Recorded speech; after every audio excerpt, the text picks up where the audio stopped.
Hello friends, कैसे हैं आप सब लोग। आई होप आप सब लोग अच्छे होंगे। फ्रेंड्स, आज हम जिस टॉपिक के बारे में बात करने जा रहे हैं वह है चोरी की संपत्ति से रिलेटेड है। मतलब ठीक है ना, स्टोलन प्रॉपर्टी होती है उससे रिलेटेड है आज का हमारा टॉपिक। तो इस चीज़ के बारे में बहुत से कम लोगों को जानकारी होती है कि चोरी की संपत्ति को रखना या उसको ख़रीदना ये भी एक कानूनन जुर्म होता है। चोरी करना तो है कानूनन जुर्म, और चोरी की संपत्ति को रखना या उसको ख़रीदना या उसकी डील किसी भी तरीके की बेचना कुछ भी है उसमें इन्वॉल्व होना, ये अपने आप में एक कानूनन जुर्म है जो आईपीसी की धारा 410 से लेके 414 तक डिफ़ाइन है। ठीक है ना। आइए इसके बारे में हम छोटी छोटी बात जानने की कोशिश करते हैं, और कितनी सज़ा है, किस किस सिचुएशन में आपको पुलिस गिरफ़्तार कर सकती है, ये सब मैं आपको बताने की कोशिश करता हूँ। इससे पहले दोस्तों, जिसने भी अब तक मेरे चैनल को सब्सक्राइब नहीं किया हो वो मेरे चैनल को सब्सक्राइब कर ले। मेरे चैनल का नाम है, यूट्यूब चैनल का नाम लॉ बाय सुमित केपी के नाम से। ठीक है। अब ये जो अपराध मैं आपको बता रहा था कि चोरी की वस्तु को रखना या उसको ख़रीदना ये अपने आप में एक कानूनन जुर्म है। तो ये इस अपराध के बारे में जानने से पहले हमें ये जानना बहुत आवश्यक है कि कोई भी वस्तु है वह कब चोरी की वस्तु की श्रेणी में आती है। मतलब उसको कब कहा जाएगा कि ये वस्तु चोरी की है। इसके बारे में जो बताता है, जो आईपीसी की धारा है 410 उसमें वर्णित है, सेक्शन 410 में ये सब चीज़ दी गई है। अब कोई भी चीज़ है, कोई भी वस्तु है, उसका जो पोजीशन है, जो उसका कब्जा है, वो इलीगल तरीके से लिया गया है। इलीगल तरीके कौन कौन से होते हैं? एक तो या तो थेफ्ट के द्वारा लिया गया है, चोरी के द्वारा, ठीक है, या फिर एक्सटॉर्शन के द्वारा डरा धमका कर उसको कहा गया है कि ये चीज़ हमें दो, ठीक है। एक्सटॉर्शन के बाद रॉबरी के द्वारा, लूट के द्वारा, या फिर क्रिमिनल ब्रीच ऑफ ट्रस्ट, मतलब किसी उसके जो मालिक है, ओनर है, उसने आपको ट्रस्ट पे वो प्रॉपर्टी दी थी और आपने उसका ट्रस्ट का क्रिमिनली ब्रीच किया है जो, और फिर उसका पोजीशन आपके पास आया, या फिर क्रिमिनल मिसएप्रोप्रिएशन ऑफ प्रॉपर्टी, आपको वस्तु पड़ी हुई मिली, आपको यह पता था कि ये वस्तु किसकी है, फिर भी आपने उसको लौटाने के बजाय उसको आपने अपने यूज़ में किया, तो यह अपने आप में कानूनन जुर्म होता है। तो इस सारी चीज़ों के द्वारा उसका पोजीशन लिया गया है, इनमें से किसी के द्वारा भी, तभी वह वस्तु चोरी की वस्तु कहलाती है। ठीक है। अब हमने चोरी की वस्तु को हम समझ गए कि चोरी की वस्तु कब होगी। ठीक है। अब इसका अपराध है 411 में। अब कोई व्यक्ति, आजकल दोस्तों क्या होता है, लोग इलेक्ट्रॉनिक्स चीज़ होती हैं या इनमें कुछ कुछ पैसे बचाने के लिए बिना बिल के इन चीज़ों को ख़रीद लेते हैं, थोड़े से लालच की वजह से कि उनके कुछ पैसे बच जाएंगे। लेकिन ऐसा आप ना करें। इस तरीके से जो मैंने आपको बताया, आपको तो नहीं पता कि वो वस्तु, अब जाहिर सी बात है बिना बिल के वो आपको दे रहा है, तो या तो वो चोरी की भी हो सकती है।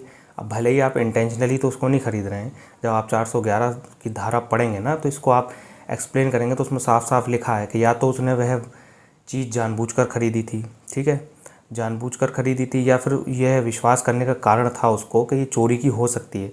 अब ठीक है, आपको पता है कि वह चोरी की नहीं है, लेकिन आप अगर उसको बिना बिल के ख़रीद रहे हैं तो आपको ये तो पता हो सकता है ना कि बिना बिल के ख़रीद रहे हैं तो चोरी की भी हो सकती है। तो इस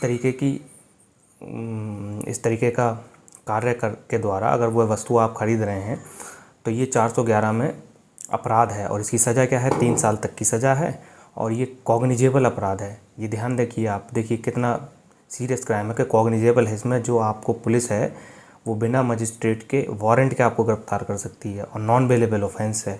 ठीक है ना। तो ये 411 में है वर्णित।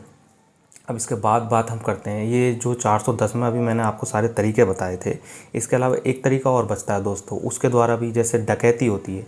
अब लूट तो एक व्यक्ति करे या 2 व्यक्ति करे तो वो लूट की श्रेणी में आ जाता है, रॉबरी की श्रेणी में, लेकिन अगर वह 5 व्यक्तियों द्वारा करा जाता है तो वो डकैती कहलाती है। ठीक है। अब डकैती के द्वारा वो वस्तु ली गई है तो उसके लिए एक अलग से सेक्शन दिया है, वो 410 में नहीं है। डकैती के द्वारा अगर वह वस्तु ली गई है तो उसका पोजीशन लिया गया है तो वो 412 में वर्णित है। वो थोड़ा सीरियस क्राइम हो जाता है, इसलिए उसको अलग से इन्होंने वर्णित किया है। तो उसमें सज़ा भी अधिक है। उसमें सज़ा क्या है?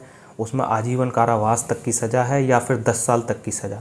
अब 10 साल तक की भी सिंपल सज़ा नहीं है, रिगोरस इम्प्रिजनमेंट है, मतलब कठोर दंडावास, मतलब आपसे परिश्रम कराया जाएगा, मेहनत कराई जाएगी। ठीक है ना।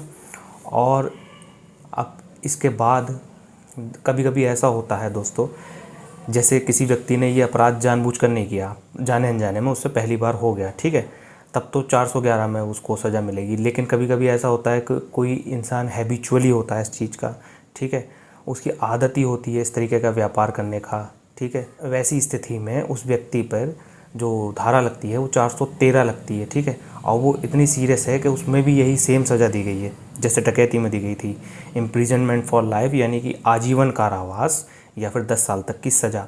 वो भी अपने आप में कॉग्निजेबल अपराध है और नॉन बेलेबल ऑफेंस है, और इसका जो ट्रायल चलेगा वो कोर्ट ऑफ सेशन में चलेगा।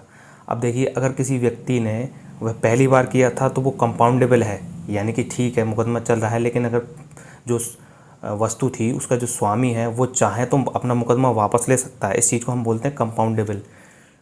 तो कंपाउंडेबल ऑफेंसेस वही ऑफेंसेस होते हैं जिसको विक्टिम के द्वारा वापस लिया जा सकता है। कुछ में कोर्ट की परमिशन की ज़रूरत पड़ती है, कुछ वैसी हो जाते हैं। तो अब अगर पहली बार किया है तो वो कंपाउंडेबल है, ठीक है। अगर संपत्ति का जो स्वामी है वो चाहें उसको कन्वेंस कर लें, राजीनामा कर लें, तो वो मुकदमा वापस हो सकता है।